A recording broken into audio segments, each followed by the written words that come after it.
નમસ્કાર મિત્રો, આપણે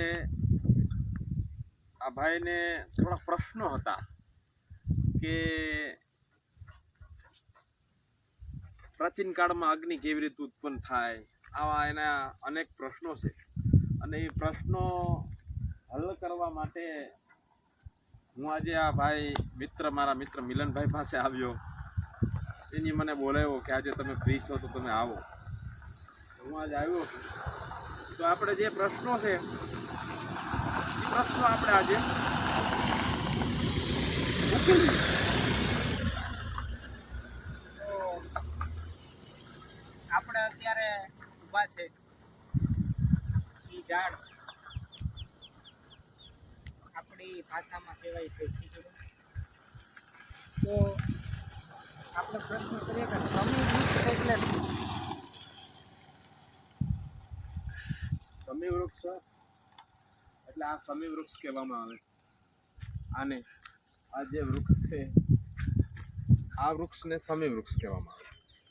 આની અંદર ઘાટા હોય છે અને વેદ ઉપનિષદની અંદર આનું વર્ણન છે.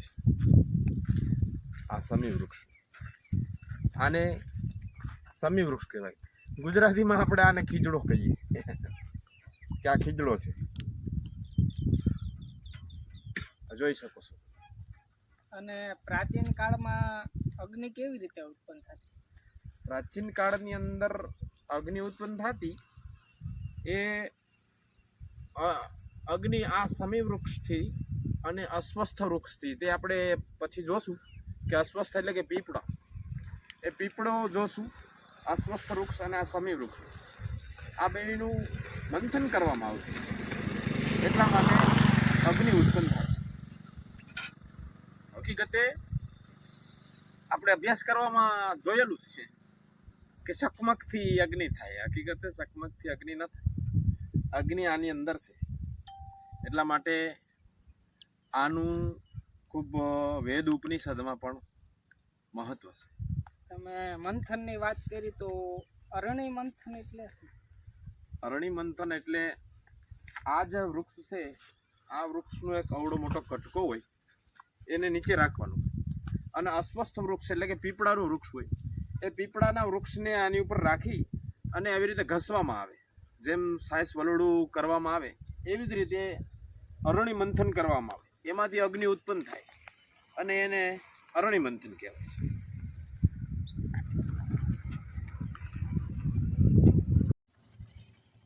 તો પ્રાચીન કાળમાં અગ્નિ ક્યારેય ન ઓલાતી, એ વાત સાચી છે? હા, એ વાત સાચી છે. અગ્નિ પ્રાચીન કાળમાં કેવી રીતે ન ઓલાતી? તો કે જ્યારે અરણી મંથન કરવામાં આવ્યું હોય અને એમાંથી અગ્નિ ઉત્પન્ન થાય અને એ અગ્નિને ચૂલામાં રાખવામાં આવતું. અને અગ્નિ ઉપર જ્યારે અગ્નિને આપણે જે જરૂર ન હોય ત્યારે એની ઉપર રાખ નાખી દેવામાં આવતું. સમય એવો હતો કે એ જ્યારે એ બાળક જન્મવું હોય, એ ઘરમાં કોઈ બાળક જન્મે અને એ વિદ્યાપીઠમાં અભ્યાસ કરવામાં જાય, આશ્રમમાં અભ્યાસ કરવા માટે જાય, ત્યારે એ બાળકને એ અગ્નિ ત્યાંથી સાથે દેવામાં આવતું. એ અગ્નિની ઉપાસના એને આશ્રમમાં પણ કરવાની. આશ્રમમાં જ્યારે 24 વર્ષનો 25 વર્ષનો યુવાન થાય ત્યારે પાછો ઘરે આવે, ઘરે પણ પાછી એ જ અગ્નિ ત્યાંથી લઈ અને ઘરે લઈ આવવાની. એ જ અગ્નિ જ્યારે એના લગ્ન થાય ત્યારે એ જ અગ્નિ એ લગ્નની અંદર યુઝ કરવામાં આવે. એ જ અગ્નિ પાછું ઘરે આવે અને એ જ અગ્નિ જ્યારે અંતિમ સંસ્કાર થાય ને ત્યારે પણ એ જ અગ્નિ સાથે. ત્યારે ક્યારેય પ્રાચીન કાળની અંદર ક્યારેય અગ્નિ ઓલવાતો નહીં. અને આ સમી વૃક્ષ છે.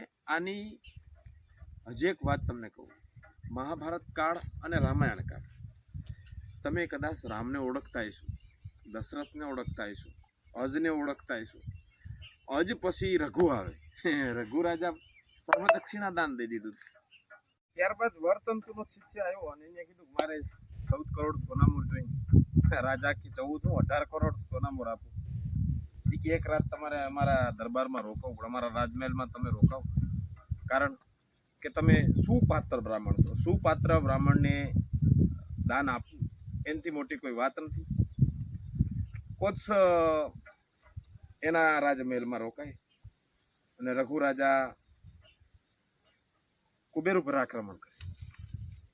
કુબેર ઉપર જ્યારે આક્રમણ કરે એટલે 18 કરોડ સોના મોર એ જે સમી વૃક્ષ રાજ દરબારની અંદર એક સમી વૃક્ષ હોય, જે ગેટ હોય ને, એક કોઈ અસ્વસ્થ એટલે કે પીપળો હોય, એક કોઈ સમી એટલે કે ખીજડો હોય, એ રાજ દરબારની અંદર આવી અને 18 કરોડ સોના મોર સમી વૃક્ષ નીચે મૂકી.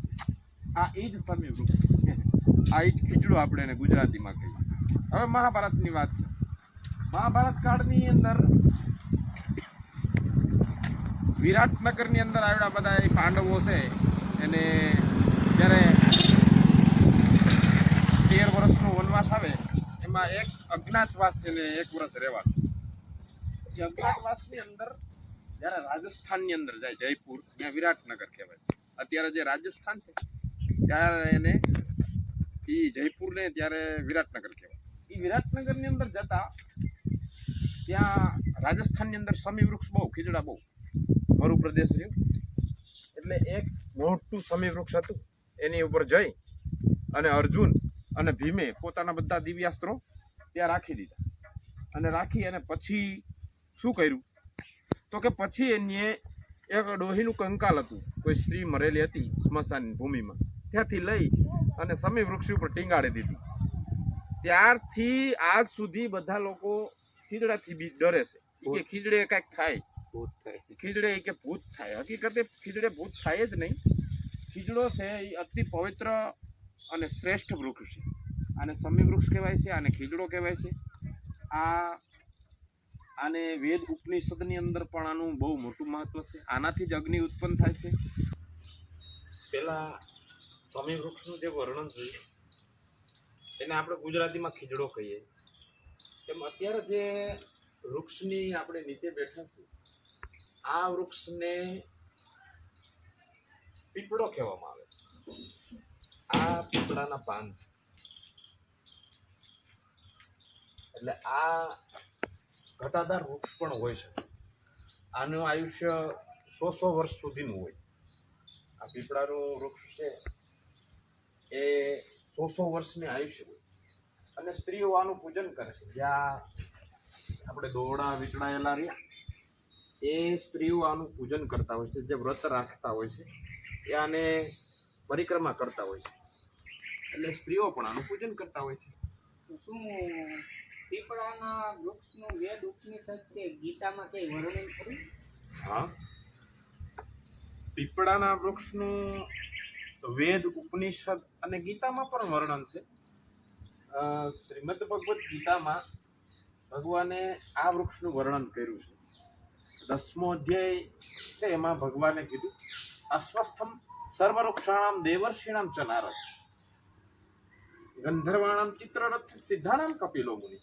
અસ્વસ્થ એટલે જેટલા જગતની અંદર વૃક્ષો છે એનો રાજા આ અસ્વસ્થ છે. અતિ પવિત્ર અને અતિ તેજસ્વી અને બધી જગ્યાએ આનું યુઝ થાય એટલા માટે આ વૃક્ષનું નામ ગીતામાં પણ છે. અને સરકારી ધોરણે પીપળાના પાનનું કઈ મહત્વ ખરું? સરકારી ધોરણે અત્યારે હાલમાં સરકારી ધોરણે પીપળાનું મહત્વ એવું છે કે જે અત્યારે ભારત રત્ન આપવામાં આવે છે, એક ભારત રત્ન એવોર્ડ આપવામાં આવે, શિલ્ડ આપવામાં ઈ ભારત રત્ન જે ભારત માટે પોતે ઘસાઈ ગયા હોય અને ભારતની માટે પોતે પોતાનું જીવન ખર્ચી નાખ્યું હોય એને ભારત રત્ન એવોર્ડ આપવામાં આવે. હવે ભારત રત્ન એવોર્ડ આ પીપળાનું પાન રહ્યું ને